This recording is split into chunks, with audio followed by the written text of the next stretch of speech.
Des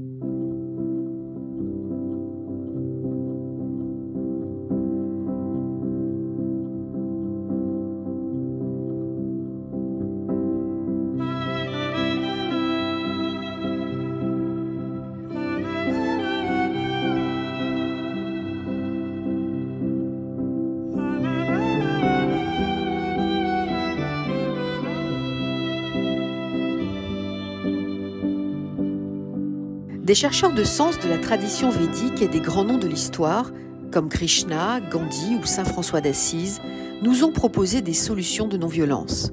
En effet, la violence existe et a existé de tout temps, tant au niveau des individus que des groupes. Elle puise son origine dans la volonté de domination, l'intolérance, la haine, qui sont elles-mêmes motivées par l'ignorance et la peur. Parce que la violence s'exprime encore plus dans les crises, la non-violence est plus que jamais nécessaire. La Fédération védique de France nous propose une table ronde pour aborder ce vaste sujet et comprendre comment sortir de la violence, comment nourrir la non-violence et créer un monde en paix.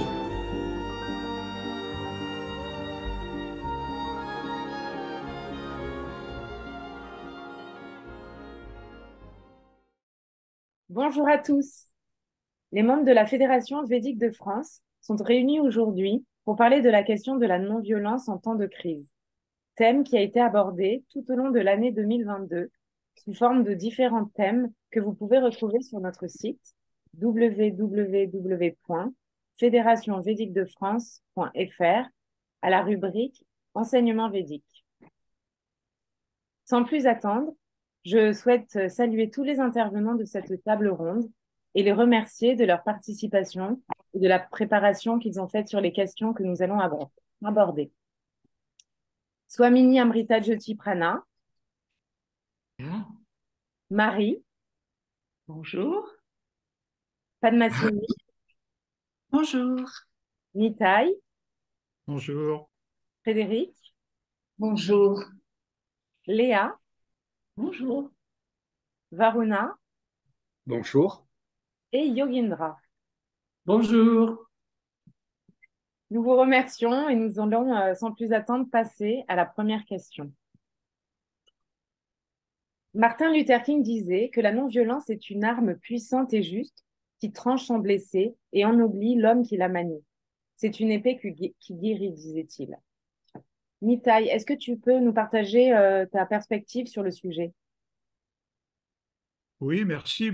Bon, d'abord, il est important d'essayer de comprendre le concept de ahimsa, de non-violence, selon les Védas. Dans le chapitre 16, par exemple, de la Bhagavad Gita, Krishna énumère pour Arjuna les qualités des hommes vertueux en quête de leur nature spirituelle. Abhayam Sadvasam Sudhir Jnana Yoga Vyavastiti Ahimsa Satyam Akrodas. Alors, ces hommes vertueux sont donc affranchis de la peur. Ils purifient leur existence en se situant dans la vertu. Ils cultivent le savoir et la maîtrise de soi par le yoga. Et ils pratiquent la non-violence, la véracité et l'absence de colère. Donc cette ahimsa, cette non-violence dont parle Krishna ici, consiste en fait à ne pas être source de douleur ou de confusion pour autrui. Très souvent, on considère que la non-violence, ça veut dire ne pas tuer, ne pas porter atteinte au corps matériel, mais en fait, la vraie non-violence telle que décrite dans les Védas consiste surtout à éviter d'être source d'angoisse pour autrui. Celui qui comprend que chaque être vivant fait partie d'un plan général, d'un plan supérieur, d'un plan divin, en fait, cherche à vivre au quotidien toujours dans la gratitude et la reconnaissance que tout être qu'il côtoie fait partie de ce plan, complètement harmonieux à l'origine, mais la passion, l'ignorance l'éloignent de cette harmonie spirituelle. sans se laisser happer par les passions, les ignorances illusoires, dévastatrices de ce monde. En fait, l'être n'arrive jamais vraiment à ce plan harmonieux et au contraire, l'être spirituel va au contraire essayer par un sens aigu de l'écoute et une pratique constante de l'empathie, se mettre aisément à la place de l'autre et ne jamais être source d'angoisse ou de souffrance pour qui que ce soit. Donc, dans un sens élargi, l'ahimsa, ça consiste à ne jamais interrompre l'évolution karmique de qui que ce soit, y compris des animaux sans défense.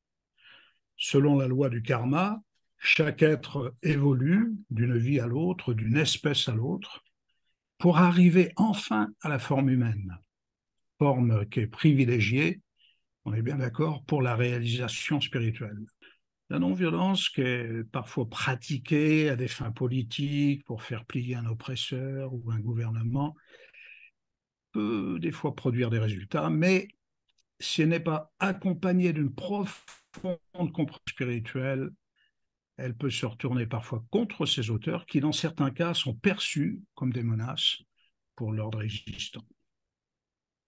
En fin de compte, toute personne qui aspire à la paix intérieure, qui est la condition préalable et indispensable à la paix avec tous les êtres, est en fait engagée sur la voie qui engendre le bonheur spirituel et durable de l'humanité. Merci Nitai. Léa, tu souhaitais rajouter quelque chose? Oui, absolument. Moi, je serais beaucoup plus pragmatique. Je suis tout à fait d'accord avec ce qui a été dit précédemment. Mais je voudrais ajouter des éléments pour la vie quotidienne, dans la vie présente, en fait, dans l'espace de vie présent. Et pour remarquer qu'avant tout, chacun d'entre nous est d'abord et avant tout un être de paix. Et que la violence, c'est quelque chose qui nous est étranger et qui cause beaucoup de souffrance. Donc, dans toute crise que nous vivons dans le quotidien ou au niveau politique, bien évidemment, la violence crée beaucoup de souffrance et de destruction qui mettront beaucoup de temps à être pensées, à être réparées ou guéries. Et sortir d'une situation de conflit, quelle qu'elle soit, en laissant subsister un possible ressentiment ou un possible désir de revanche dans l'autre partie, c'est un germe d'autres conflits à venir. Donc, en fait, la non-violence, c'est une intelligence des choses. C'est une intelligence qui permet de trouver des solutions. Si on permet au terrain de conflit présent, si on permet à ce terrain de rester neutre, propre, à ce moment-là, les solutions viendront et ça n'est que sur ce terrain-là qu'on pourra trouver une paix durable et un avenir aux personnes en présence, que ce soit politique ou quotidien de toute façon. Et puis, à un niveau personnel, je dirais que lorsque nous sommes confrontés à des situations de crise, de violence, ça arrive tous les jours dans le métro, au travail, eh bien, il est important de préserver avant tout la dignité de la personne qui a pu s'emporter par peur, par colère, par sentiment d'injustice, que sais-je. Ne pas renchérir surtout, ne pas permettre à la violence de monter, parce que aucun d'entre nous ne sommes très très fiers de nous laisser emporter par les émotions. Nous allons tous regretter la colère. Et donc c'est quelque part préserver l'autre dans sa dignité et dans son être, dans sa nature spirituelle, que de ne pas renchérir et de pratiquer la non-violence, qui n'est pas toujours évident, ça demande beaucoup de maîtrise.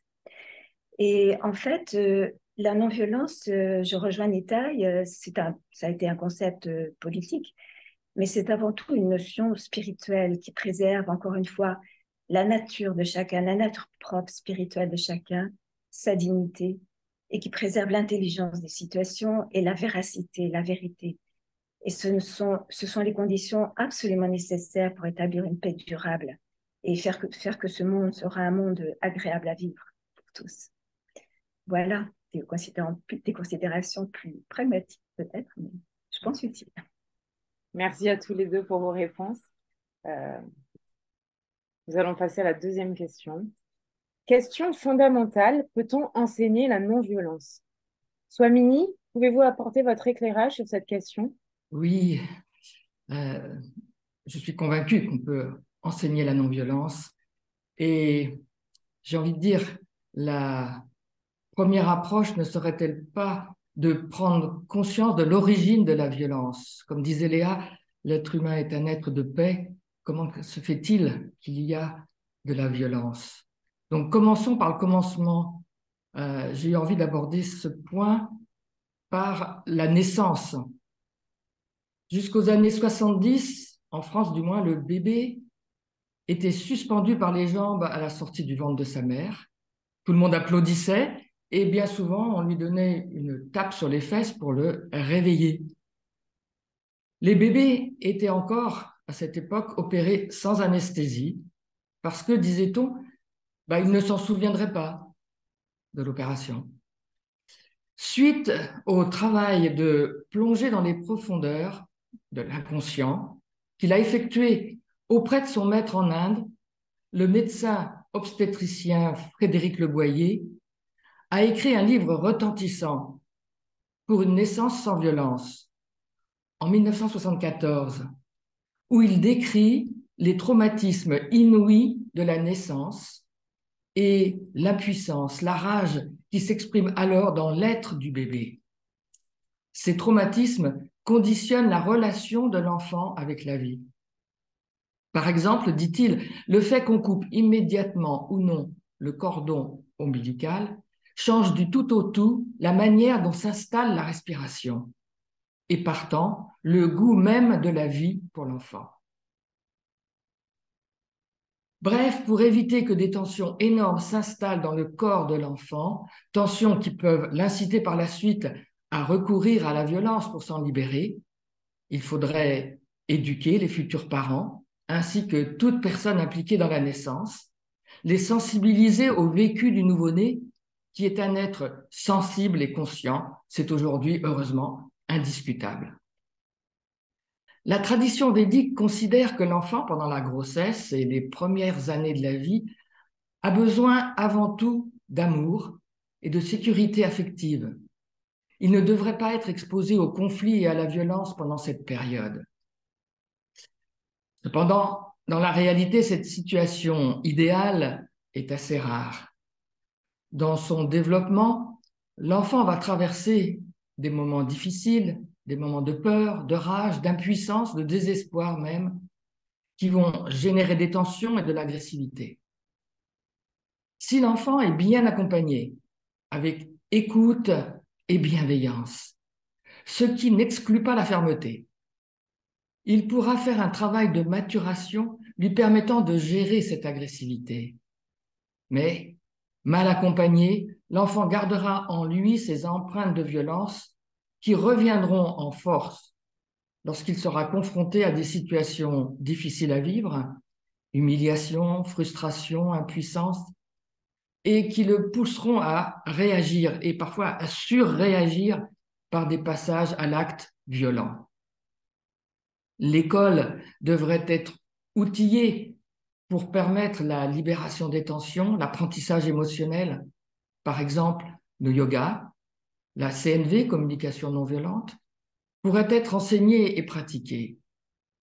Confrontée à l'autre et au vivre ensemble, les valeurs de respect, d'empathie, de droit et de devoir, de dignité, de solidarité sont à transmettre, principalement par l'exemple, ainsi que la fameuse règle d'or, commune à toutes les traditions spirituelles. Dans le Mahabharata, elle s'exprime ainsi par Krishna qui dit « Ne fais pas aux autres ce qui te serait pénible ». Le rôle des parents et des éducateurs est donc fondamental. Ils sont des modèles dans la façon dont eux-mêmes peuvent résoudre des désaccords éventuels et dans la façon dont ils mettent ces valeurs en pratique dans la relation à l'enfant lui-même. Il ne s'agit donc pas de nier les conflits, au contraire de les reconnaître pleinement et d'apprendre à les traverser sans violence par l'acquisition de compétences personnelles et de pratiques concrètes donnant les moyens de le faire. C'est une tâche essentielle. Voilà ce que je dirais pour le moment. Merci, Tomini. Je vais laisser la parole à Tanasini. sur le sujet? Oui, eh bien, je continuerai dans l'esprit de ce que vient de dire Swamini sur l'éducation du jeune enfant. Dans l'esprit des Védas, le principe majeur de l'éducation se trouve dans ce mantra, enfin une partie de ce mantra Tamaso ma Jyotirgamaya. Conduis-moi de l'obscurité à la lumière. Cette lumière, elle se trouve dans l'Atman, dans le soi supérieur. L'éducateur ou le parent devra donc s'attacher à nourrir le soi supérieur de son élève pour faire venir en avant la lumière qui s'y trouve et qui, elle, transforme l'ignorance automatiquement. L'éducation n'est donc pas inculquer une vérité de l'extérieur, mais c'est plutôt par son amour et son sentiment d'unité avec l'élève, essayer de faire venir en avant sa lumière intérieure, essayer de lui faire prendre conscience de la vérité qu'il abrite en fait au fond de lui-même. On peut dire donc que les bases de l'éducation, comme ce qui a déjà été dit précédemment, reposent sur l'amour, bien sûr, un amour désintéressé qui nourrit l'enfant, qui n'a besoin que de ça finalement, et puis une certaine forme de discipline tout de même. L'amour qui s'exprime par de l'argent et par une liberté sans limite finit par inciter l'enfant à développer probablement des travers et à développer surtout l'amour du pouvoir qui est source de violence au lieu de développer le pouvoir de l'amour qui, lui, est source de paix. Il faut également mentionner et ne pas oublier que la véritable liberté se gagne en obéissant à la loi intérieure, aux ordres de son être intérieur. Et l'enfant éduqué sans discipline développe des travers, comme je viens de le dire, qui peuvent conduire à la violence, surtout quand ses désirs ne sont plus satisfaits. D'où la nécessité absolue pour les parents de guider l'enfant grâce à leur propre expérience et grâce à leur sagesse, tant que l'enfant n'a pas acquis sa propre sagesse. Ensuite, dans le cas d'un adulte violent qui n'aura pas bénéficié d'une éducation, disons, un peu éclairée, on pourra essayer de le rendre conscient de la nécessité du bonheur et de l'amour dont il a vraisemblablement manqué. La force mentrique de ces mots bonheur, amour, est une arme vraiment très puissante face à la violence. Et elle peut, sinon transformer cette violence, au moins l'ébranler. Enfin, on peut se concentrer sur la lumière et la paix qui se trouvent au fond de chacun d'entre nous et surtout de la personne violente et dont elle n'est pas consciente. Au lieu de voir une personne violente, si on s'efforce de voir sa beauté intérieure, la beauté intérieure de son âme, cette beauté, elle finit par ressortir et elle se révèle extérieurement. Donc, en conclusion, l'action la plus efficace pour développer la non-violence est certainement celle qui se fait le plus tôt possible par une éducation éclairée par l'amour ou plus tard par l'action, disons, silencieuse de notre âme, par le don de soi, l'unité et l'amour qu'elle peut rayonner. Merci Padmasini. Yogindra, est-ce que tu souhaites compléter ces réponses? Oui, je vais compléter. Bien sûr, ce qu'ont dit Swamini et Padmasini, c'est absolument essentiel. Et je voudrais insister sur un fait qui est la vertu de l'exemple. C'est par l'exemple que chacun donne de lui-même, par son attitude face aux autres et au monde, que la non-violence peut se développer autour de nous. C'est le sens de cet aphorisme védantique qui dit « L'hostilité disparaît autour de celui qui est fermement établi dans la non-violence ». En fait, cet aphorisme parle de ahimsa, la non-violence, il en a déjà été question, et celui qui développe cette ahimsa autour de lui génère autour de lui des sentiments d'amour et de compassion. Il est en accord avec lui-même, avec les autres et avec l'univers. Et cela se voit. C'est-à-dire, c'est un enseignement subtil, un enseignement par l'exemple. Parce que, comme dans tous les domaines, la loi de l'action-réaction s'applique. C'est la loi du karma. Il est facile d'expliquer que si nous agissons avec violence, des effets négatifs vont immanquablement se produire, aussitôt ou plus tard. La haine provoque la haine, la guerre amène la guerre, etc. En revanche, une action positive entraîne une réaction positive. L'amour appelle l'amour, la paix appelle la paix, c'est contagieux. Mais attention, faut aussi, je voudrais insister sur un point que ça ne veut pas dire qu'il faut être naïf et qu'il faut supporter toute humiliation sans rien faire.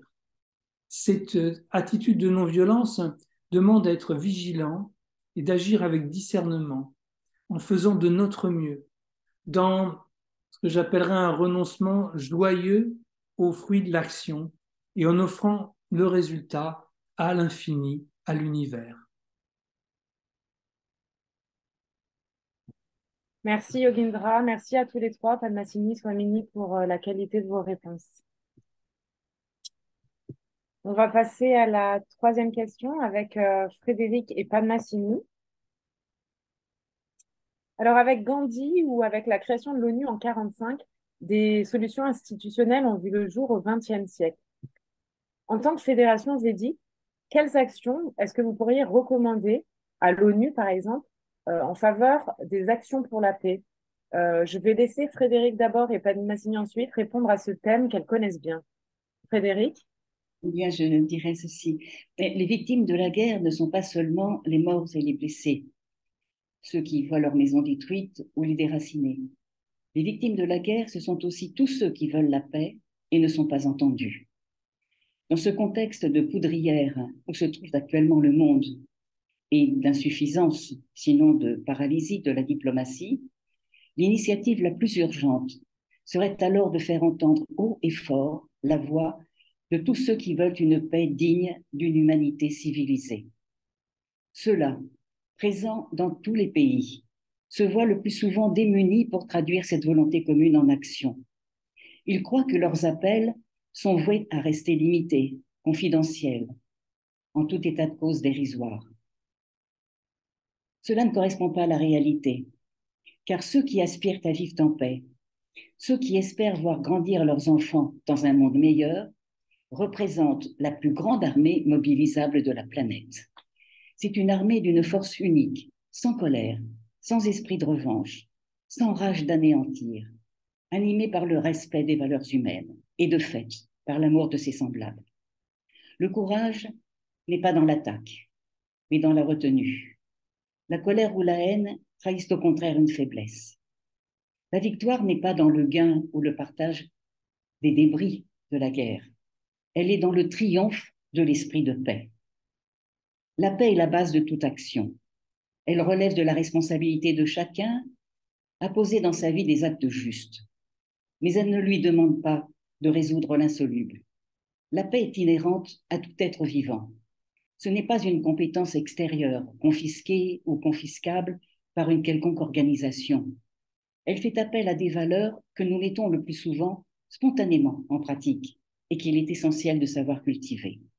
Car paix individuelle et mondiale vont de pair. Aucune armée ne gagne son combat recroquevillée sur elle-même en attendant que l'orage passe. Mais il lui suffit de se lever, forte de sa tranquille certitude face à la fausse fatalité du malheur. On sait l'immense pouvoir de l'intention, du sankalpa. L'intention même de se manifester pour la paix projette cette énergie, cette vision vers des actions qui favorisent la paix. Lorsque 1% de la population médite, cela élève la conscience collective. De même, si suffisamment de personnes communiquent leur foi en une paix durable, ce n'est pas folie de dire qu'il y a de vraies chances que cela se produise, cela se produit. Des initiatives de ce type existent déjà, on ne part pas de zéro dans ce domaine. Mais la guerre en Ukraine met particulièrement en relief la nécessité de s'y engager sans attendre.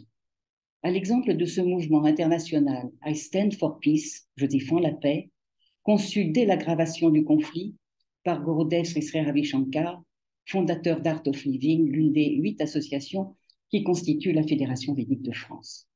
Demandons à l'ONU de soutenir une action mondiale en ce sens, comme elle l'a fait pour la Journée internationale du yoga, ou encore comme elle le fait pour la lutte antiterroriste. De la même manière, en effet, l'ONU pourrait adopter sa toute première stratégie mondiale de lutte contre la guerre reposant sur la volonté des peuples. Il est temps de passer de l'indépendance à la conscience de notre interdépendance, de tisser un large réseau d'opposition aux offensives armées suivant les principes des Védas. L'ONU pourrait en être le ciment, le coordinateur et le trait d'union, comme son nom l'indique. Je défends la paix, moi aussi, moi aussi, moi aussi. Au final, qu'est-ce qui nous empêche de nous rassembler pour permettre d'exaucer nos vœux communs les plus chers? Merci Frédéric. Padmasini? Oui, bien sûr. Je suis heureuse d'intervenir au niveau des Nations Unies parce que nous travaillons beaucoup avec les organisations non gouvernementales qui œuvrent pour la paix. On reproche souvent aux Nations Unies de ne pas être efficaces au niveau de la paix dans le monde, mais en fait, c'est là ignorer son rôle intérieur, son âme. Les Nations Unies représentent l'idéal de la famille du monde, un monde où toutes les nations ont les mêmes principes unis. Mais ces principes ont absolument besoin de la coopération de chacun de ses membres. Et je me permettrai de lire quelques extraits d'une conférence donnée par Sri Chinmoy au siège des Nations Unies. Les Nations Unies ne sont pas simplement une organisation que l'on apprécie, que l'on admire ou que l'on vénère, c'est plutôt la voie de l'unité qui nous conduit à l'unité suprême. C'est en fait comme une rivière qui coule vers sa source, la source ultime. Ce n'est pas en vain ou sans raison que les Nations Unies sont nées. La vision de Dieu doit être manifestée ici sur Terre. Les nations qui souffrent ont besoin d'un endroit où elles seront consolées. Les nations sacrifiées ont besoin d'un endroit où elles seront appréciées. D'un point de vue spirituel, les Nations Unies se battent pour quelque chose de sensé, quelque chose de fructueux. Ce dont elles ont besoin, elles l'ont, des hommes qui lui sont consacrés et de la compassion de Dieu. Celle-ci, la compassion de Dieu, n'a cessé de descendre sur les Nations Unies. Mais maintenant, c'est au tour du monde de se manifester. Le problème, c'est que le monde est endormi et dépourvu d'aspiration. Il n'est pas encore prêt à recevoir la lumière des Nations Unies. Il y a beaucoup de choses que le monde pourrait recevoir de la consécration des Nations Unies, mais s'il n'est pas réceptif, ce n'est pas de sa faute. Dieu est toute compassion, il donne tout. Mais si nous ne voulons pas accepter sa lumière de la manière dont il veut nous la donner, ce n'est pas non plus de sa faute. Si nous désirons savoir ce que les Nations Unies font réellement pour l'humanité, chacun de nous doit se poser quelques questions, car chacun de nous représente l'humanité. Voyons-nous vraiment le côté éclairé des Nations Unies? Travaillons-nous sincèrement pour réaliser la vision des Nations Unies? Essayons-nous de tout notre cœur de nous identifier au combat des Nations Unies? Sommes-nous profondément concernés par les Nations Unies et par leur rôle dans la communauté mondiale? Si nous pouvons répondre à toutes ces questions par l'affirmative, l'âme des Nations Unies nous révélera certainement ce qu'elles ont fait pour l'humanité, ce qu'elles font aujourd'hui pour l'humanité et ce qu'elles feront demain pour l'humanité. Qu'est-ce qu'elles ont fait? Elles ont fait descendre le message de la promesse du plus haut des cieux. Que font-elles aujourd'hui? Elles proclament cette promesse dans le monde entier. Et que feront-elles demain? Elles manifesteront cette promesse, non seulement en et à travers les chercheurs de vérité, de lumière et de perfection, mais également en ceux qui nient délibérément le potentiel, les capacités et les réalités de l'âme des Nations Unies.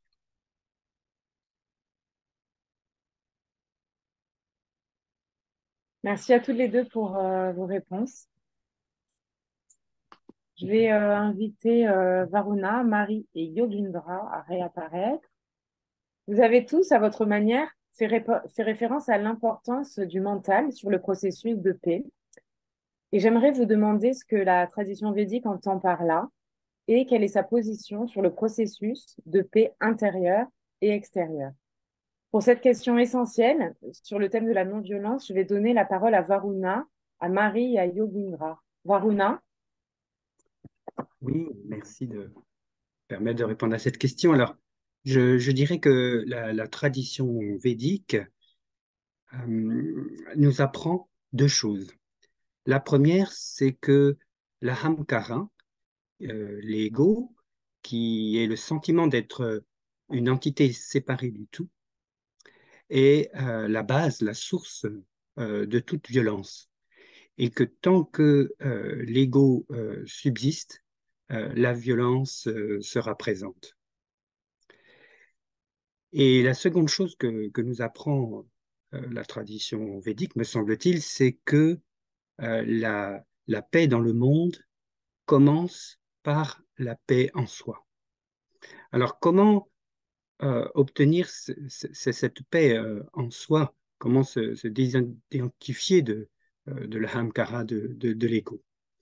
Cela se fait par le fait que nous puissions retrouver un mental en paix et que nous puissions élargir notre conscience au-delà de toute limitation personnelle.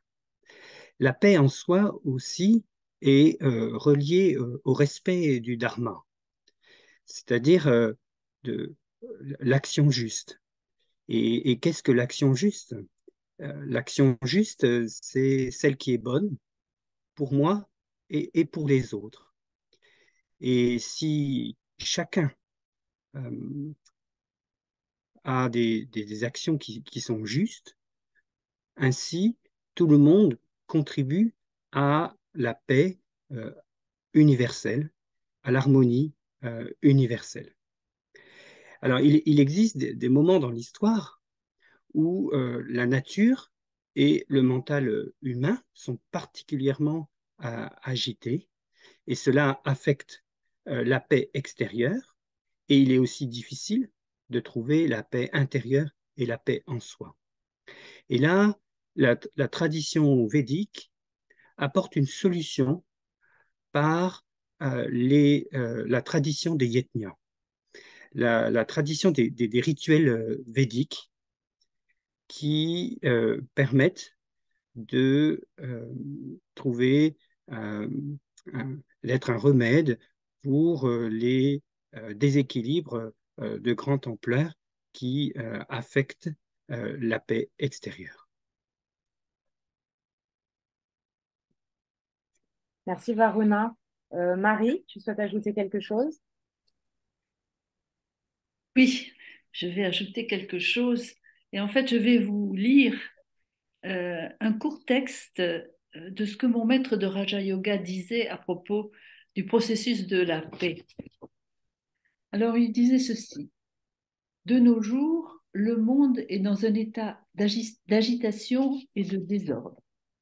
Il semble que chacun soupire à la paix, mais tous les efforts pour y parvenir semblent voués à l'échec. Cela vient du fait que les efforts restent simplement extérieurs, ne touchant que la surface.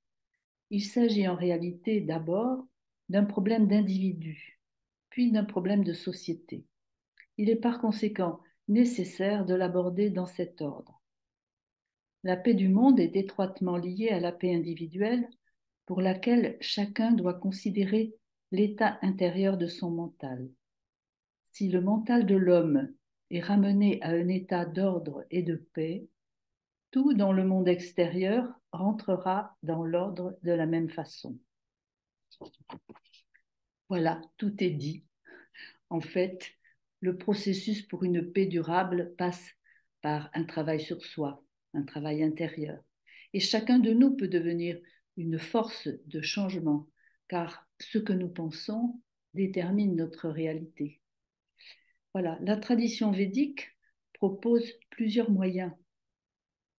Celui dont je peux parler parce que je le pratique depuis de longues années, c'est le yoga. Le yoga, en effet, permet de réaliser un travail approfondi à différents niveaux pour affiner notre comportement en éliminant les habitudes indésirables et en intégrant des qualités nobles. C'est ce que l'on appelle les étapes de Yama et Niyama dans le Yoga Sutra de Patanjali. Affiner également notre corps physique par la pratique de posture et de respiration. Ce sont les étapes de asana et pranayama. On connaît bien ça dans le monde occidental parce que ça se pratique beaucoup. Il permet aussi d'affiner notre corps énergétique en tournant notre attention vers l'intérieur, c'est-à-dire en dirigeant le flux d'attention des 5 organes des sens vers l'intérieur. C'est ce que l'on appelle dans les Yoga Sutras pratyahara, l'étape pratyahara. Le yoga permet aussi d'affiner notre processus de pensée en concentrant et maintenant notre attention sur un point. Et dans ma pratique, ce point est dans notre cœur. Il s'agit de dharana. Voilà. Et ensuite, on va affiner nos corps subtils. Alors, c'est essentiellement notre mental, notre intellect, notre ego et notre conscience. Je dis principalement parce qu'on peut détailler beaucoup plus.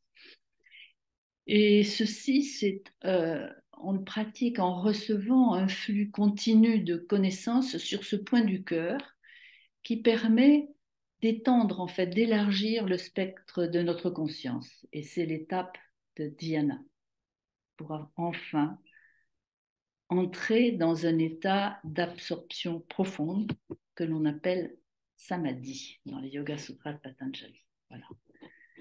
Donc, tous les outils qui permettent une élévation de la conscience individuelle et une transformation de notre être conduisent à une attitude de non-violence et de paix et auront de manière certaine des effets bénéfiques sur la société et sur notre monde. Voilà ce que je peux dire. Merci Marie. Yogindra, tu souhaites ajouter quelque chose à ces beaux, ces belles réponses?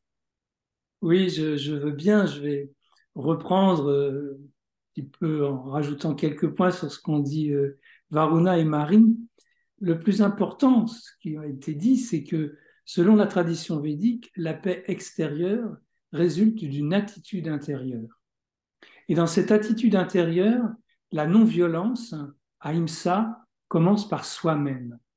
On ne peut pas être non-violent envers les autres quand on est violent et sans respect pour soi-même. On ne peut pas aimer les autres si on ne s'aime pas soi-même. Donc, il faut commencer par nous aimer nous-mêmes, mais d'un amour non égoïste, c'est-à-dire un amour en pleine ouverture sur le monde et sur les autres. La Bhagavad Gita nous dit que celui qui a maîtrisé son mental et qui a abandonné les désirs et l'égoïsme gagne progressivement la paix. Celui qui s'établit dans le renoncement est quelqu'un qui agit de son mieux. Et puis, il est heureux, quel que soit le résultat de son action. Alors il obtient la paix infinie de Brahman.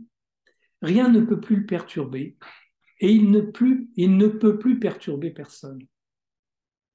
Parmi les différentes méthodes possibles, je vais en proposer une qui est le mantra. La tradition védique évoque l'établissement dans la paix par le chant de mantras de paix.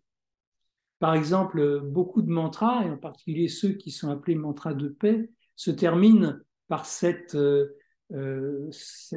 succession de 3 mots, Om, Shanti, Shanti, Shanti. Alors, Shanti, ça veut dire la paix. Et on peut retenir que si nous répétons 3 fois ce mot Shanti, c'est parce que la paix conduit à chasser 3 types d'obstacles qui l'empêchent de se manifester. Donc 3 fois Shanti pour chasser 3 types d'obstacles. Les obstacles qui viennent de ce que nous ne comprenons pas. C'est les premières catégories d'obstacles, par exemple, tout ce qui touche au cataclysme, aux catastrophes, que nous ne comprenons pas. Les deuxièmes types d'obstacles, c'est les obstacles qui viennent des êtres vivants, des autres personnes autour de nous. Et enfin, le troisième type d'obstacles, ce sont ceux qui viennent de nous-mêmes. Et nous savons bien que nous ne pouvons agir directement que sur cette troisième catégorie d'obstacles, c'est-à-dire ceux qui viennent de nous-mêmes. Nous ne pouvons rien faire pour les autres. Donc, nous ne pouvons pas changer les autres, nous ne pouvons pas changer ce qui est du ressort de la transcendance. Mais nous pouvons nous changer nous-mêmes. Donc, nous pouvons chasser les désirs générateurs de colère et de violence. Et nous pouvons chanter des mantras pour laisser monter en nous les désirs de paix. La tradition védique recommande le recueillement individuel par le chant, la prière, la dévotion, le chant des mantras, chacun selon sa préférence. Et donc on peut pratiquer cela en participant à des rencontres méditatives ou des cérémonies, ou avec, en tout cas avec des personnes qui partagent les mêmes aspirations que nous. Tout cela, toutes ces méthodes, toute cette participation à des groupes sont de puissants moteurs, à la fois personnels et collectifs. Ça va agir sur nous et sur l'univers entier. Merci Yogendra, merci Varuna et Marie pour ces réponses très inspirantes. Avec les dernières réponses, on a vu qu'il est vraiment essentiel d'agir à un niveau individuel d'abord. Et donc, pour clôturer cette table ronde, j'aimerais vous demander comment vous y prenez personnellement quand vous êtes confronté à une crise familiale, personnelle, professionnelle. Je vais laisser Léa partager son expérience personnelle à ce sujet avant de poser la même question à Marie et à Varuna. Oui, merci. Alors, il y a une chose merveilleuse, c'est que la spiritualité, la méditation que je pratique beaucoup, sont des choses fabuleuses dès l'instant que nous restons tout seuls face à nous-mêmes. Mais ça devient, la vie quotidienne est merveilleuse en ce sens qu'elle vous propose une série de tests en direct, en live, et qu'il faut y répondre tout de suite. Et ainsi, pour rester toujours dans le pragmatisme, j'ai remarqué que dans les relations professionnelles, où chaque fois que nous avons affaire à des personnes pour une action quelconque, en fait, pour un projet quelconque, eh bien, il y a souvent des occasions d'éruption conflictuelle ou de violence émotionnelle, etc. Et dans ces cas-là, pour appliquer ce que l'on pratique dans la solitude de l'introversion, eh bien, il est important de savoir ne pas réagir, bien sûr, et d'une certaine manière d'établir une zone comme un pare-feu, en fait, devant la violence ou la colère émotionnelle, d'être comme un lac dans lequel le feu de la forêt s'éteint, en fait, afin de pouvoir poursuivre les relations et les objectifs que nous avons lorsque nous sommes ensemble. Et donc, dans ces cas-là, je suis toujours très attentive. D'abord, le silence vient comme un automatisme pour moi. C'est-à-dire, je ne réagis pas, je n'ai pas de pensée. Je n'élabore aucune pensée, aucun jugement sur l'autre, surtout, qui polluerait tout. Et puis, je garde en conscience ce qui nous réunit dans le moment. Alors, ça peut être un objectif professionnel, une mission, ça peut être des relations à préserver, mais au lieu de me focaliser sur le conflit, sur ce qui vient de faire éruption, eh bien, je garde la conscience de ce qui nous réunit, ce qui est important véritablement. Et pour être encore plus précis, pragmatique, il me revient une situation professionnelle il y a déjà un certain nombre d'années où, ayant exprimé mon opinion sur des directives qui venaient de quelque part, transmises par mon N+1, j'ai fait face tout d'un coup à une éruption de colère faramineuse, fantastique, tout à fait inattendue. Connaissant l'instabilité émotionnelle de la personne, je ne me suis pas émue outre mesure, je suis restée très calme. Mais lorsqu'il a joint le geste à la parole, alors là, j'ai tout de suite eu la réaction de me dire « il faut éviter l'irréparable ». Et donc, pour préserver la situation et la personne, je suis sortie de la pièce tout en exprimant, ça a été dit précédemment par Yogendra, je crois, il ne s'agit pas d'être à béni oui, d'être soumis et de tout accepter au nom de la non-violence. Donc, je vais toutefois tout à fait exprimer très précisément ce que je pensais de son attitude. Et puis, j'ai pris mes distances et j'ai laissé le temps, j'ai laissé le silence faire son œuvre sur les esprits. Et sans que nous ayons jamais évoqué la question plus tard, nous avons repris très rapidement, très facilement, des relations professionnelles normales, respectueuses. Et même, je dirais, teintées d'un peu d'humour parce que nous avions le sentiment d'avoir évité l'obus qui aurait détruit beaucoup de relations. Voilà donc un exemple très pratique qui est peut-être qui peut inspirer pour de nombreuses situations de la vie quotidienne. Merci Léa. Marie, tu souhaites apporter ton éclairage sur la question aussi? Oui, alors tout ce qui a été dit est très intéressant. Je vais peut-être rajouter quelque chose. C'est vrai qu'on l'a dit et redit, c'est que le travail sur soi permet d'évoluer et de mieux agir et de mieux vivre des situations de crise et une agression tout en restant calme. Bien sûr, il ne faut pas se laisser emporter par la colère ou l'agression, la violence de l'autre, de nos interlocuteurs. C'est ça qui est quelquefois difficile. Alors on trouve les moyens soi-même sur l'instant d'agir comme il faut, je dirais, dans le bon sens. Mais ce qui est important, en effet, c'est de pouvoir considérer donc que cette agression appartient à la personne, hein, elle est dirigée contre nous, ou elle serait dirigée vers quelqu'un d'autre de la même manière. Et il ne faut surtout pas y répondre sur le même mode, bien évidemment. Il faut écouter attentivement la personne, lui manifester notre respect par notre attitude et subtilement lui transmettre des mots de compréhension de la situation, de la compassion et de l'amour. Bon, tout ça a déjà été dit, mais certaines situations sont très complexes et les bons résultats se font attendre quelquefois. Et il faut donc de la patience, hein, c'est une grande vertu. Voilà, on voudrait toujours qu'il y ait un terrain d'entente possible, que ce soit dans les relations entre États, dans les relations professionnelles, les relations de voisinage, les relations amicales ou dans la famille.